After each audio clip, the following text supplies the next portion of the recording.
चमक प्रश्नः संहिता पाठः। ॐ अग्ना-विष्णु सजोष सेमा वदन्तु वां गिरः द्युम्नैर्वाजेभिरागतम् वाजश्च मे प्रसवश्च मे प्रयतिश्च मे प्रसितिश्च मे धीतिश्च मे क्रतुश्च मे स्वरश्च मे श्लोकश्च मे श्रावश्च मे श्रुतिश्च मे ज्योतिश्च मे सुवश्च मे प्राणश्च मे पानश्च मे व्यानश्च मे सुश्च मे चित्तं च म आदितं च मे वाक् च मे मनश्च मे चक्षुश्च मे श्रोत्रं च मे दक्षश्च मे बलं च म ओजश्च मे सहश्च म आयुश्च मे जरा च म आत्मा च मे तनुश्च मे शर्म च मे वर्म च मेऽङ्गानि च मे स्थानि च मे परुगंसि च मे शरीराणि च मे इष्टं च म आधिपत्यं च मे मन्युश्च मे भामश्च मे मश्च मे भश्च मे जेमा च मे महिमा च मे वरिमा च मे प्रतिमा च मे वर्ष्मा च मे द्रागुया च मे वृद्धं च मे वृद्धिश्च मे सत्यं च मे श्रद्धा च मे जगच्च मे धनं च मे वशश्च मे द्विषश्च मे क्रीडा च मे मोदश्च मे जातं च मे जनिष्यमानं च मे सूक्तं च मे सुकृतं च मे वित्तं च मे वेद्यं च मे भूतं च मे भविष्यश्च मे सुगं च मे सुपथं च म रुद्धं च म रुद्धिश्च मे क्लुप्तं च मे क्लुप्तिश्च मे मतिश्च मे सुमतिश्च मे शं च मे मयश्च मे प्रियं च मे नुकामश्च मे कामश्च मे सौमनसश्च मे भद्रं च मे श्रेयश्च मे वश्यश्च मे यशश्च मे भगश्च मे द्रविणं च मे यन्ता च मे धर्ता च मे क्षेमश्च मे धृतिश्च मे विश्वं च मे महश्च मे संविच्च मे ज्ञात्रं च मे सोश्च मे प्रशोश्च मे क्षीरं च मे लयश्च म ऋतं च मे अमृतं च मे यक्ष्मं च मे नाम यच्च मे जीवातुश्च मे दीर्घायुत्वं च मे नमित्रं च मे अभयं च मे सुगं च मे शयनं च मे सुषा च मे सुदिनं च मे ऊर्क् च मे स्मृता च मे पयश्च मे रसश्च मे घृतं च मे मधु च मे शक्तिश्च मे सपितिश्च मे कृषिश्च मे वृष्टिश्च मे चैत्रं च म औद्भिद्यं च मे रयिश्च मे रायश्च मे पुष्टं च मे पुष्टिश्च मे विभु च मे प्रभु च मे बहु च मे भूयश्च मे पूर्णं च मे पूर्णतरं च मे क्षितिश्च मे कूयवाश्च मे अन्नं च मे शुश्च मे व्रियश्च मे यवाश्च मे माशाश्च मे तिलाश्च मे मुद्गाश्च मे खल्वाश्च मे गोधूमाश्च मे मसुराश्च मे प्रियगम्बश्च मे नवश्च मे शामाकाश्च मे निवाराश्च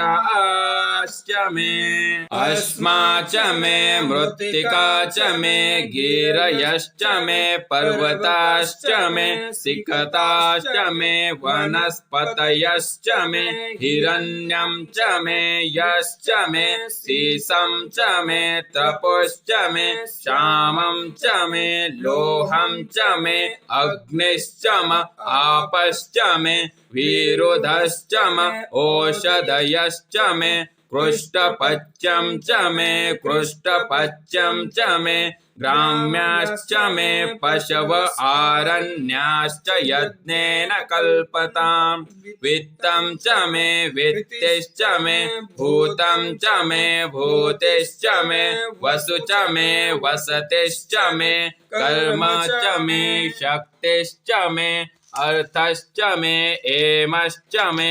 इतिश्च मे गतिश्च मे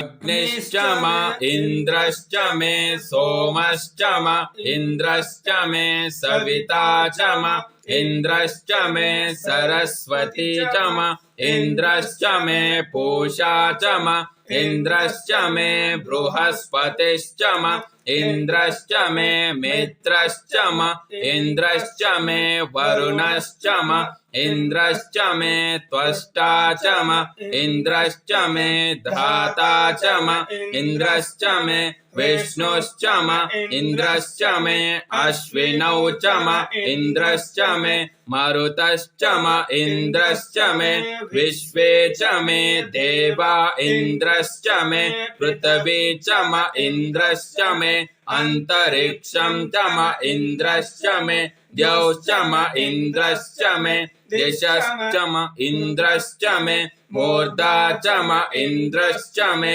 प्रजापतिश्च म इन्द्रश्च मे अगंशोश्च मे रश्मिश्च मे दाभ्यश्च मे दिपतिश्च म उपागंशोश्च मे अन्तर्यामश्च म ऐन्द्रवायवश्च मे मैत्रावरुणश्च म आश्विनश्च मे प्रतिप्रस्थानश्च मे शुक्रश्च मे मन्ते च म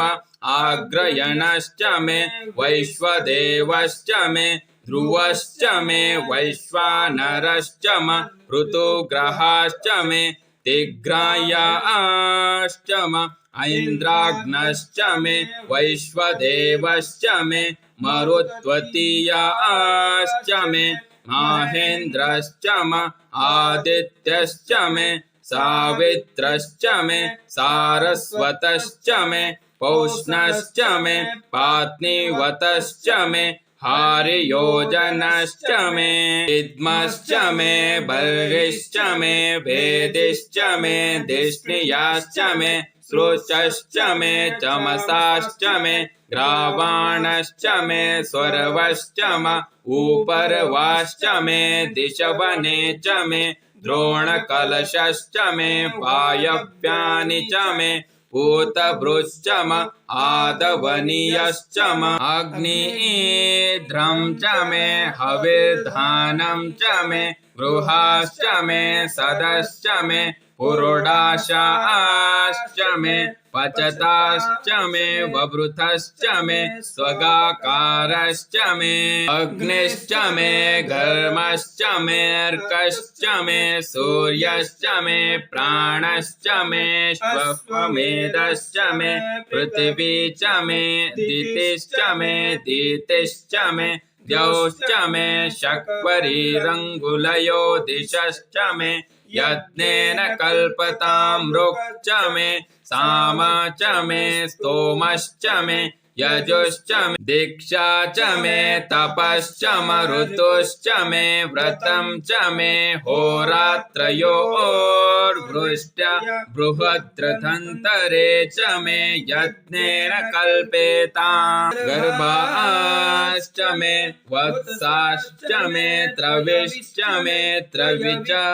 मे दैत्यवाच्च मे दैत्यौहि च मे पञ्चाविश्च मे पञ्चावी च मे त्रिवत्सश्च मे त्रिवत्सा च मे तुर्यवाच्च मे तुर्यौहि च मे पष्टवाच्च मे पष्टौहि च म उक्षा च मे वशाच मे ऋषुभश्च मे वेहच्च मे नङ्वाच्च मे धेनुश्च मे आयुर्यज्ञेन कल्पताम् प्राणो यज्ञेन कल्पताम् पानो यज्ञेन कल्पताम् व्यानो यज्ञेन कल्पताम् चक्षुर्यज्ञेन कल्पताम् श्रोत्रम् यज्ञेन कल्पताम् मनो यज्ञेन कल्पताम् वाग्यज्ञेन कल्पतामात्मा यज्ञेन कल्पताम् यज्ञो यज्ञेन कल्पताम् एकाच मे तिस्रश्च मे पञ्च च मे सप्त च मे नव च मे एकादश च मे त्रयोदश च मे पञ्चदश च मे सप्तदश च मे नवदश च मे एकविंशतिश्च मे त्रयोविंशतिश्च मे पञ्चविंशतिश्च मे सप्तविंशतिश्च मे नवविंशतिश्च मे एकत्रिंशश्च मे त्रयस्त्रिंशश्च मे चतस्रश्च मे अष्टौ च मे द्वादश च मे षोडश च मे विंशतिश्च मे चतुर्विंशतिश्च मे अष्टाविंशतिश्च मे द्वात्रिंशश्च मे षट्त्रिंशश्च मे चत्वारिंशश्च मे चतुश्चत्वारिंशश्च मे अष्टाचत्वारिंशश्च मे वाजश्च प्रसवश्च बीजश्च क्रतुश्च सुवश्च मूर्धा च व्यस्नीयस्य चान्त्ययायनस्य चान्त्यश्च भुवनश्च भुवनश्चाधिपतिश्च ॐ ईडा देवहुर्मनुर्यज्ञनिर्बृहस्पतिरुक्ता मदानि शगंसिषद्विश्वे देवा सूक्तवाचः पृथिवीमा माहिगंसिर्मधुमनिश्चे मधुजनिश्चे मधुवक्ष्यामि मधुवदिष्यामि मधुमतिं देवेभ्यो वाचमुद्यासगं शुश्रूषेण्याम् मनुष्येभ्यस्तं मा देवा अवन्तु शोभायै पितरो नुमदन्तु ॐ शान्ति शान्ति शान्तिः